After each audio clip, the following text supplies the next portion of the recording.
When did you know you wanted to sing? When I was 4. Oh, do you remember it? Yeah, I remember when I first sang my first solo. Where were you? I was in church.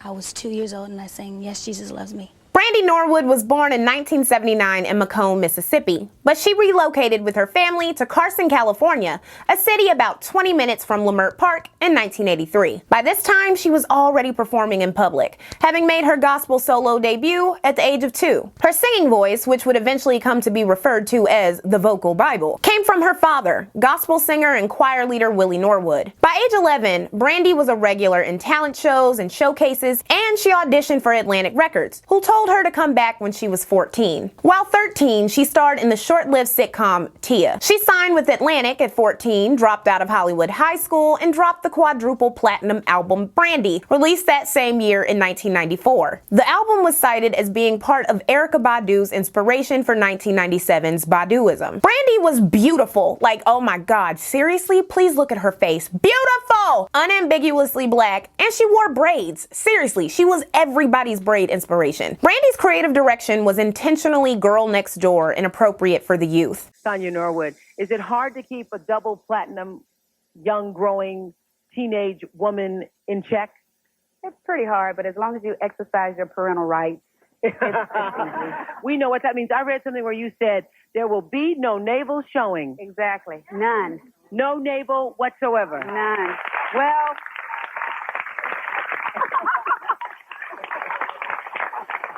and see, yep, we don't see no navel neither. We see turtleneck.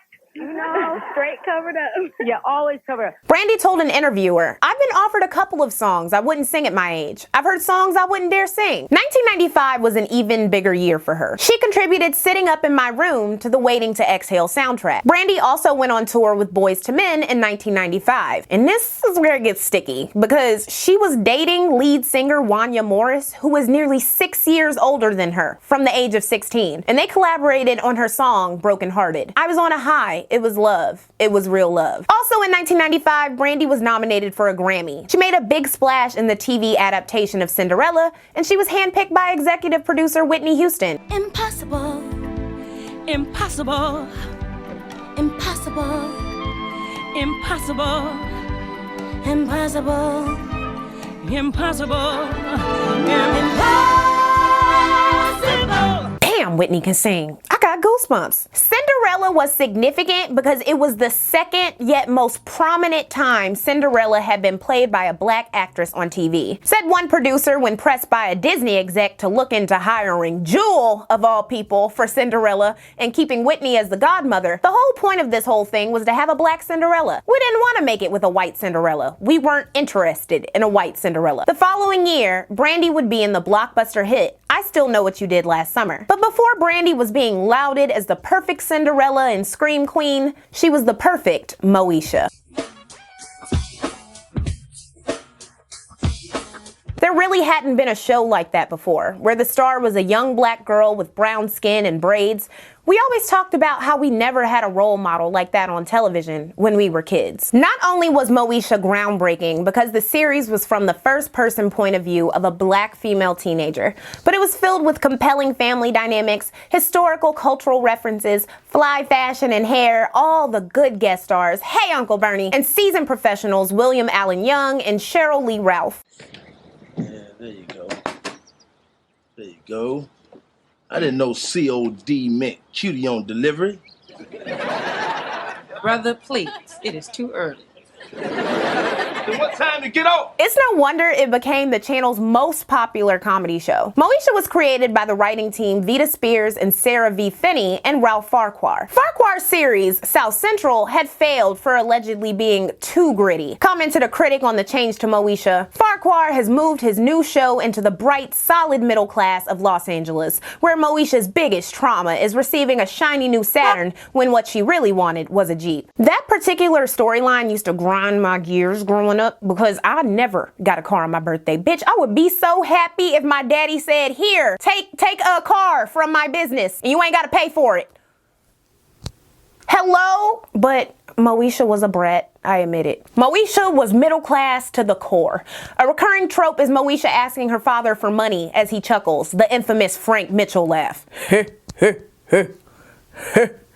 Did I do it right? Even if the family budget was tight, as frequently alluded to, Frank managed to provide a little coin. The Mitchells live in Leimert Park. Moesha's mother died 3 years before the show started, and season 1 mainly revolves around Moesha getting used to her stepmother Dee, who is also her high school principal. Moesha and her friends hang out at the Den, where there are books, vegetarian offerings, poetry readings, talent showcases, and smoothies. A real-life parallel is Project Blowed, an open mic event that began in 1989 at a health food cafe called Good Life Cafe. There was no cussing allowed, and if someone was bad, the audience would chant, "Please pass the mic." Hold on to that, because that's coming up later. Moesha dates a poetry reciting lover boy named Ohaji, played by the handsome Merlin Santana, and she reads black literature. Explained critic Ken Tucker, Moesha proceeds from the assumption that viewers are hip to current slang, down with the latest pop culture references, and also know who Zora Neale Hurston is. Moesha cites the late novelist as one of her role models. This was amazing for a show that was specifically trying to reach a black teen audience. There are a bunch of ways to address Moesha, and like all of the oldies, there were 20 to 24 episode seasons with a total 127 episodes to choose from. So let's go through the episodes and plot lines that stuck out to me during rewatches. First of all, Mo writing in her journal is one of the most iconic parts of the show. As a writer whose world was the pages between my books and notebooks growing up, Moesha being a scribe will always resonate with me. There are multiple references to Terry McMillan and Waiting to Exhale within the series, and McMillan's star power during this decade was undeniable. McMillan commanded $5,000 speaking engagement fees while holding tenure at the University of Arizona. So it really makes sense that Moesha is such a writer, because that was speaking to a lot of black women during this decade. Next, the show was in tune with real events, even if the conclusions were limited. In episode 5 of season 1, Million Boy March, Moesha and Kim join an all-boys organization that doesn't want them involved. Yeah, she's right.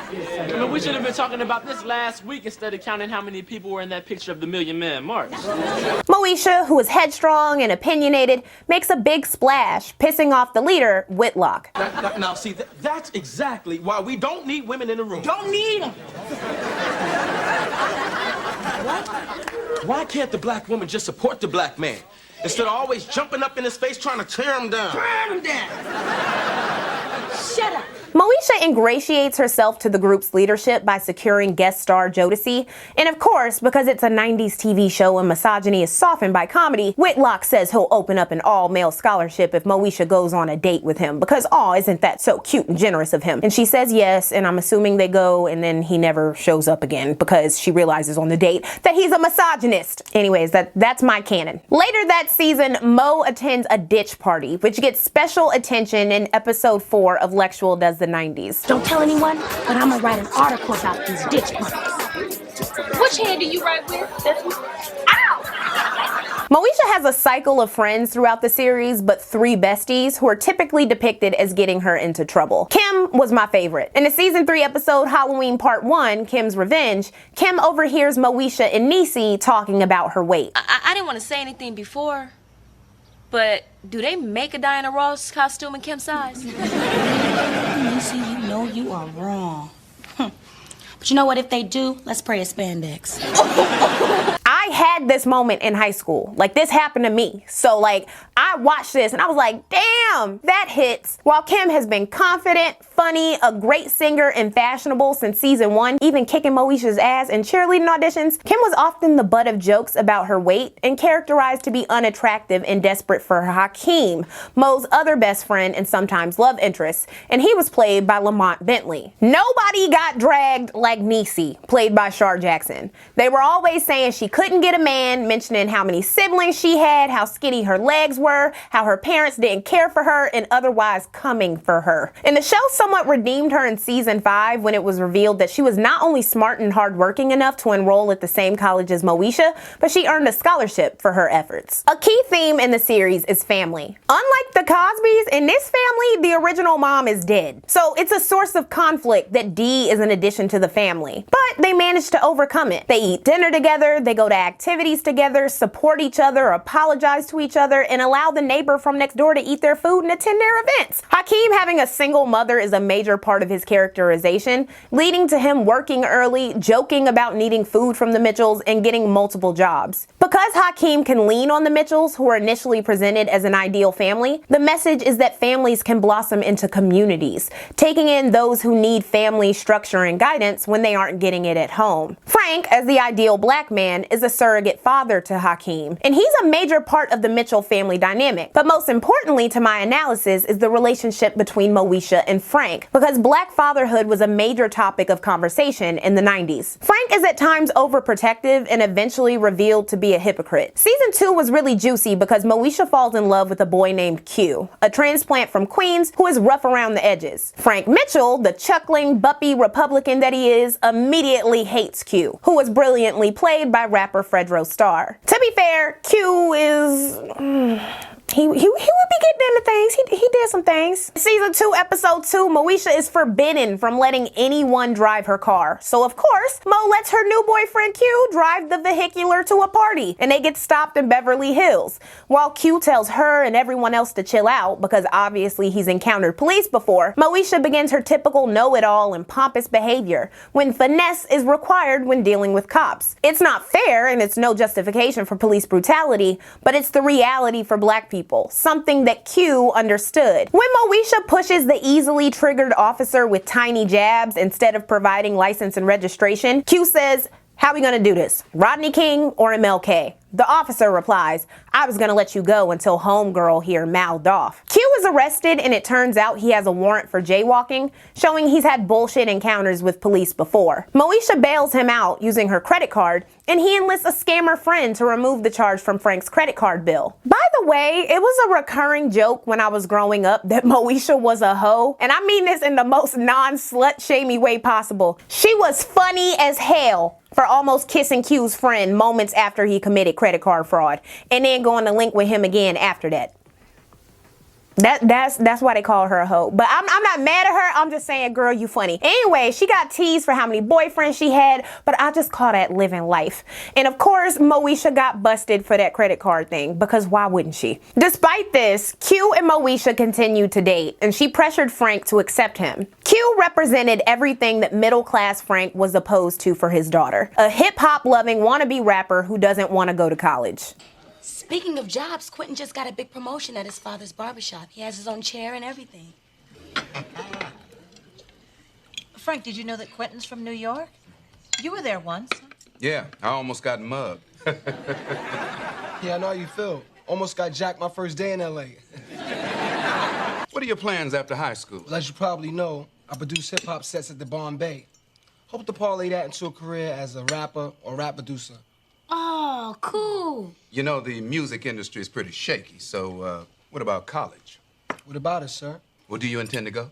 Yes, sir. To visit Mo. This season's boiling point occurs when Q is caught in Moesha's bedroom. Her parents dramatically move her from Crenshaw High to the private Bridgewood Academy in season 3, which seems absolutely nuts considering the fact that D is Crenshaw's principal and because the Mitchell pockets are tight. When Moesha suggests a family trip to Hawaii, send my daughter to private school on a whim, Frank says they can't afford it. We can't afford like a vacation to Hawaii? But we got private school money? What? But Moesha was at Bridgewood for a year, and we were subjected to quite a few characters we would never see or hear from again after this season, which leads me to a quick word about viewership. Larger minority audiences mean lower ad rates, and these companies didn't care about representation. They wanted money. So if you ever look back on 1990 shows and wonder why so many random non-black characters were brought in, like Moesha's string of white, Asian, and Latino recurring characters in season 3 and 4, it's because executives wanted to woo non-black viewers. Vita Spears and Sarah V. Finney have been told by executives at the end of season 2 that there weren't enough white characters. So that's why Moesha got sent to Bridgewood. I do love this season though, because Kim, Q, and Hakeem create CPQ, which gave us one of the best fictional songs ever. And around we go. Around we go. There's a recurring joke that Moesha isn't a good singer. She is, however, a great writer. In the season 3, episode 6 storyline, where she's tasked with writing a scene for a class, is one of my favorites because it incorporated Black 1940s history. wasn't it your scene that had the 1930s G-Man and the 1940s Club, where someone was singing a song that was written in the 1950s? And the characters were speaking 90s slang? Where are you? My long-awaited you. Season 3 also features Talk of the Town, in which LAPD raids an overcrowded teen club during a party Q is hosting, and antagonizes patrons, leading to Andell being arrested. Moesha and her friends host a meeting with local businessmen who want to close the club, including the black man who called the cops. This episode highlighted the generational and class divide happening among black boomers and Generation X, who often shared the same spaces but not the same opinions on music or policing. As the teenagers argued for the club to stay open to stay out of trouble, the importance of a third space was emphasized. It turns out that the black business owner just wanted to gentrify Leimert Park. Third season is also where Frank and Moesha's relationship really begins to deteriorate. As a 17-year-old, Moesha's desire to spread her wings and try new things is a huge source of conflict. I'll fully admit Moesha is annoying as fuck and does seriously stupid things like taking her drunk friend's keys and giving them to a complete stranger in Tijuana, Mexico. Like, hello? That episode had me heated. But anyways, Frank exacerbates issues. When Moesha gets a tattoo, this is how he reacts. Knew I had this done yesterday and you were not all upset then. Why are you tripping now? Because now you look like a tramp. Not a tramp, child. He said a tramp. I wonder what he would have called her if he knew that she had been kissing her boyfriend's friends. When Moesha moves out, the stress causes Miles to start smoking weed. Miles, I know you're not up here smoking weed. Man, you crazy. No, you're crazy if you think I'm gonna let you keep doing this, Miles. No, I don't have to tell you anything. Well, fine, you're gonna tell Daddy and Dee.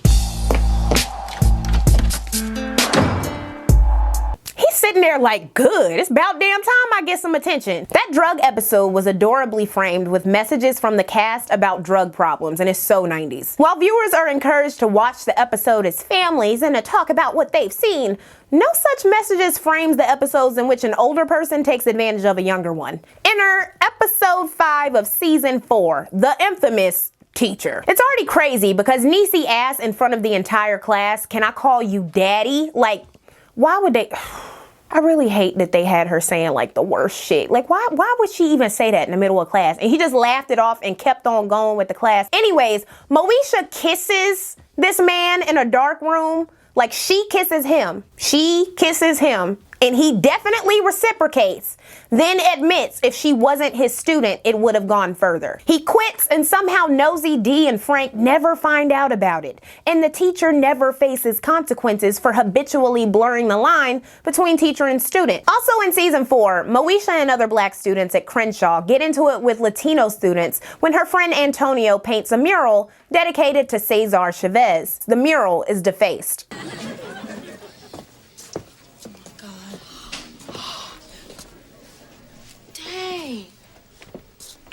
You know this is all your fault.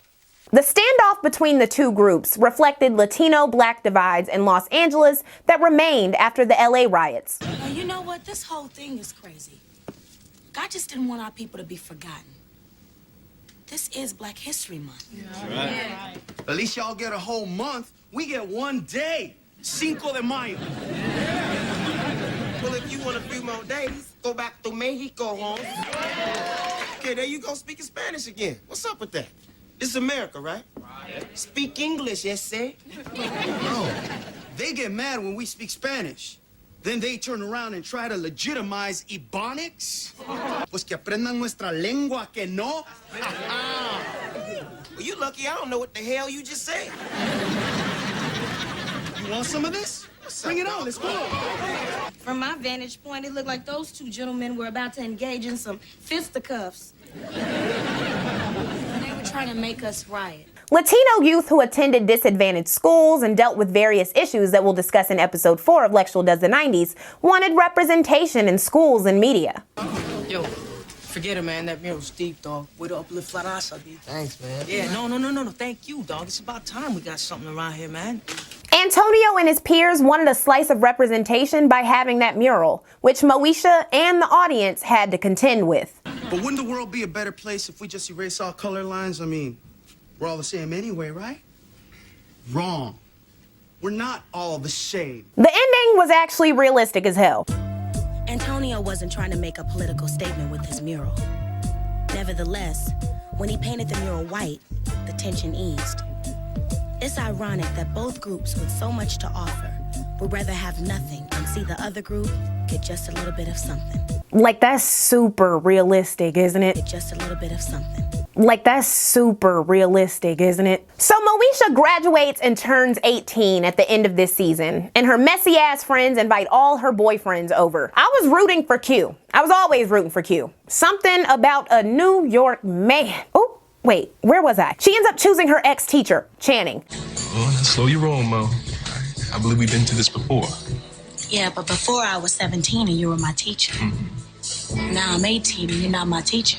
So we can do whatever we want. The show, to me, is divided between the BD period and the AD period. The D stands for Dorian, played by Brandy's younger brother, Ray J. And he arrived in season 5. You finally brought your son home. I knew you'd do the right... Son? I'm not your uncle, Dorian. I'm your father. What? Oh my God. This element of Frank's backstory, strangely, is alluded to in earlier seasons. In season 2, episode 2, when committing that credit card fraud, Q's friend shows Moesha's father's salary at the Lamert Saturn dealership, making Moesha say, "Whoa, Daddy makes that much? He must have another family." And it turns out like he really did.